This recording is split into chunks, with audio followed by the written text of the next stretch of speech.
Media మిత్రులందరికీ TDP, Janasena, Bharatiya Janata party నుంచి మీకు హృదయపూర్వక ఆహ్వానం పలుకుతున్నాను. ఆలస్యమైనందుకు మనస్ఫూర్తిగా మన్నించాలి. ఇది చాలా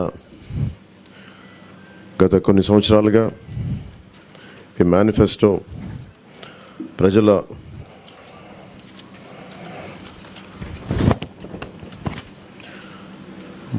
తెలుగుదేశం పార్టీకి, జనసేనకి, రెండు పార్టీలకి ముఖ్యంగా వచ్చిన రిప్రజెంటేషన్స్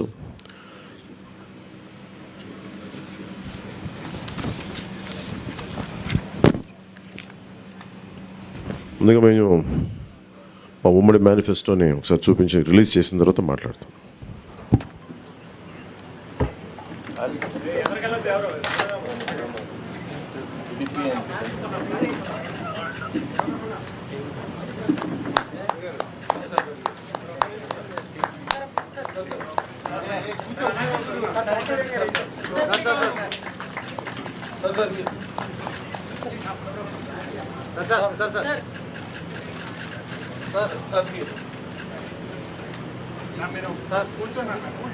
కూర్చోవాలన్నా మీరు భాస్కర్ గారు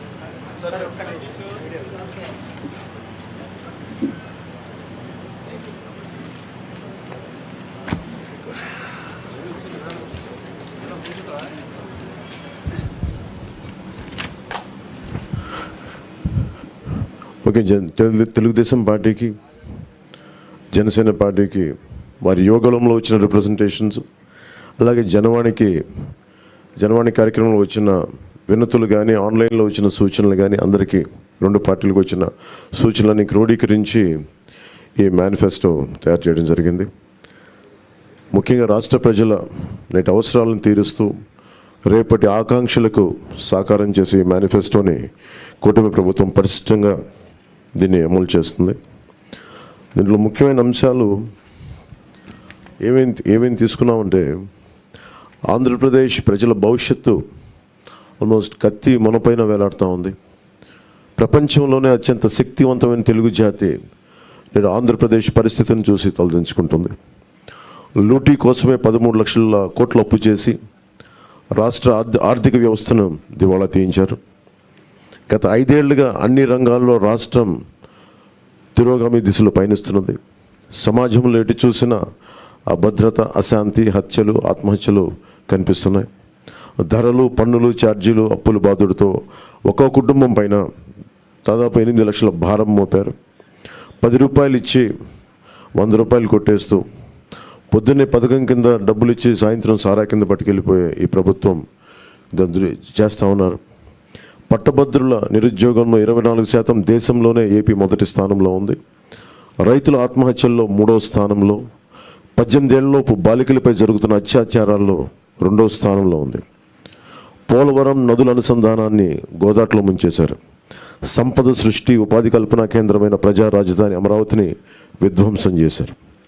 SC, ST, BC, minority sub plan నిధుల్ని 1,00,000 కోట్లు దారి మళ్లించారు. ఇక అన్నా క్యాంటీన్లు కానీ, నిరుద్యోగ భృతి కానీ, పండగ కానుకలు లాంటి 100కి పైగా తెలుగుదేశం ప్రభుత్వ సంక్షేమ కార్యక్రమాలు రద్దు చేశారు. ముఖ్యంగా గత కొద్ది రోజులుగా నేను మాట్లాడుతాను ల్యాండ్ టైటిలింగ్ యాక్ట్ పేరు మీద. పట్టా పుస్తకాల మీద ఆంధ్రప్రదేశ్ రాజముద్ర తీసి జగన్ ఫోటో వేయించుకొని తన అచ్చరాకైన పనులు చాలా చేస్తూ లక్షలాది ఎకరాల ల్యాండ్ టైటిలింగ్ యాక్ట్ పేరు మీద లక్షలాది ఎకరాలని ప్రజల ఆస్తుల్ని కబ్జా చేస్తున్నారు. ల్యాండ్, శాండ్, వైన్, మైన్, గంజాయి, డ్రగ్స్, ఎర్రచందనం, రేషన్ బియ్యం మాఫియాలతో దాదాపు 8 లక్షల కోట్ల ప్రజాధనాన్ని కొల్లగొట్టారు. స్థానిక సంస్థల ఎన్నికల్లో బీసీ రిజర్వేషన్లని 10% కోత కోసి 16,800 రాజ్యాంగ పదవులకి బీసీలకి దూరం చేశారు. విషపూరిత మద్యం పోసి 35 లక్షల మంది ఆరోగ్యాలను నాశనం చేశారు. 30,000 మంది ప్రాణాలు తీసి వారి భార్యలకి పసుపు తాడులు మంట కలిపారు. గృహ నిర్మాణం పేరుతో పేదల్ని అప్పులు పాలు చేశారు. ప్రశ్నించిన ప్రతిపక్షాలు ఎస్సీ, ఎస్టీ, బీసీ, మైనారిటీలని 600 మందిని హత్య చేశారు. వివేకానంద రెడ్డి గారి హంతకుల్ని ఇంకా కాపాడుతూనే ఉన్నారు. స్థానిక సంస్థలకు కేంద్రం ఇచ్చిన 12,000 కోట్ల రూపాయలని దారి మళ్లించారు. గ్రామ పట్టణాభివృద్ధిని దెబ్బతీశారు దారి మళ్లించి. ఈ విధ్వంస పరిస్థితులను చక్కదిద్ది రాష్ట్రాన్ని గాడిలో పెట్టేందుకే ఎన్నికల రూపంలో ఒక అవకాశం మన ముందుకు వచ్చింది. ఈ విధ్వంస పాలన సాగనంపి స్వర్ణాంధ్రను నిర్మించుకోవడానికే మా కూటమి అభ్యర్థులకి ఘన విజయం చేకూర్చాల్సిన అవసరం ప్రతి ఓటర్ పైన ఉన్నదని విజ్ఞప్తి చేస్తున్నాం. తెలుగుదేశం పార్టీ చేసిన సూపర్ 6, అలాగే జనసేన ప్రతిపాదించిన షణ్ముఖ వ్యూహం, ఈ మూడిటితో కలిపి ముందుగా మేము 12తో ప్రారంభించి ఈరోజు సంపూర్ణంగా అన్ని ఎస్సీ ఎస్టీ అన్ని రకాల వర్గాలకి, ముస్లిం మైనారిటీలకి, క్రిస్టియన్లకి, అన్ని సంఘాల వాళ్ళకి, అన్ని రంగాల వాళ్ళకి చాలా సమగ్రంగా ఏర్పడిన కూటమి ఇది మన ఈ మేనిఫెస్టో. ఇది ముఖ్యంగా దీంట్లో నేను మీ దృష్టికి తీసుకొచ్చేది యువతకి 20 లక్షల ఉద్యోగాలు ఈ 5 సంవత్సరాల్లో, అలాగే నెలకి మనకి 3,000 రూపాయలు నిరుద్యోగ భృతి, స్కూల్కి వెళ్ళే ప్రతి విద్యార్థికి ఏడాదికి 15,000 రూపాయలు, ప్రతి రైతుకి ఏటా 20,000 ఆర్థిక సాయం, ప్రతి మహిళకి నెలకి 1,500 రూపాయలు 19 సంవత్సరాల నుంచి 59 సంవత్సరాల వరకు, ప్రతి ఇంటికి ఏడాదికి ఉచితంగా 3 గ్యాస్ సిలిండర్లు, మహిళలకి ఉచిత బస్సు ప్రయాణం,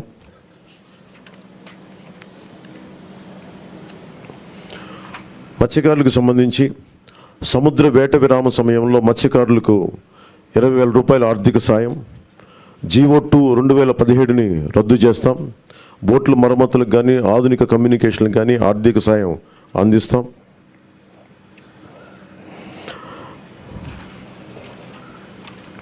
ముఖ్యంగా ఆర్యవైశ్య సంక్షేమానికి, ఆర్యవైశ్య కార్పొరేషన్కి తగు మేరకు నిధులు కేటాయింపు, చిరు వ్యాపారాలకు వడ్డీ లేని రుణాల సౌలభ్యం, స్వేచ్ఛాయుత వాతావరణంలో వ్యాపార నిర్వహణకు పటిష్ట చర్యలు, ముఖ్యంగా కన్యకా పరమేశ్వరి అమ్మవారి ఆత్మార్పణ దినోత్సవాన్ని అధికార కార్యక్రమంగా చేపడతాం.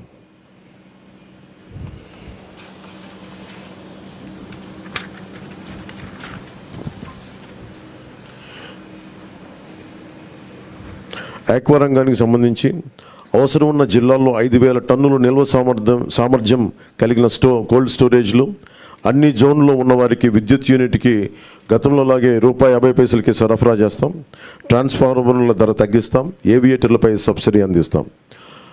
ఏ ఇసుక కోసం అయితే దోపిడీ చేసిందో జేపీ వెంచర్స్, దానికి ప్రజల నుంచి దాదాపు 39 మంది పైగా భవన నిర్మాణ కార్మికులు చనిపోయారు.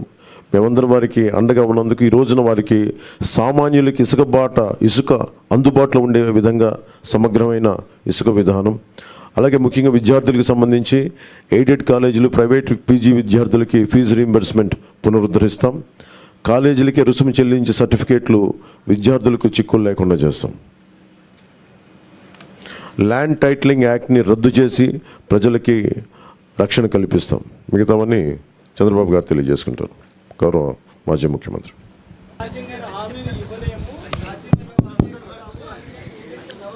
నేనేమన్నానంటే, అందుకే చెప్పా కదా, మేము సంపాదించే ట్యాంకులో నీళ్లు పెట్టాం, చెరువులో నీళ్లు పెట్టాం, ఆ నుంచి కాలువలో నీళ్లు తీసుకుపోయాడు, చెరువులో నీళ్లు అయిపోయినాయి ఇప్పుడు. అందుకే చేతులు ఎత్తేసాడు, మొన్నే యాక్సెప్ట్ చేశాడు. అతను ఫలితాలకు ముందే రాజీనామా చేసేసాడు, అసలు సన్యాసం చేశాడు, అయిపోయింది. ఇంక దానికంటే ఏం కావాలి నీకు? ప్రజలు ఏం కోరుకుంటున్నారు? భవిష్యత్తు కోరుకుంటున్నారు, ఫ్యూచర్ కోరుకుంటున్నారు, ఆశాజనకంగా ఉండాలని కోరుకుంటారు.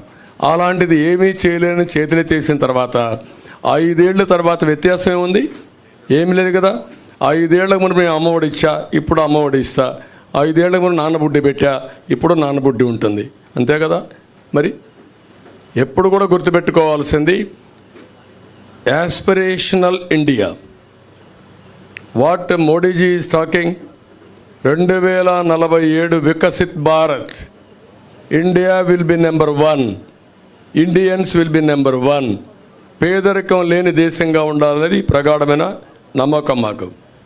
అందుకే నా కోరిక ఏంటి, 2047కి ఆయన వికసిత్ భారత్ చేస్తే వికసిత్ ఆంధ్రప్రదేశ్ ఉండాలి, తెలుగు భారత్. అదే సమయంలో తెలుగు వాళ్ళు నెంబర్ 1గా ఉండాలి.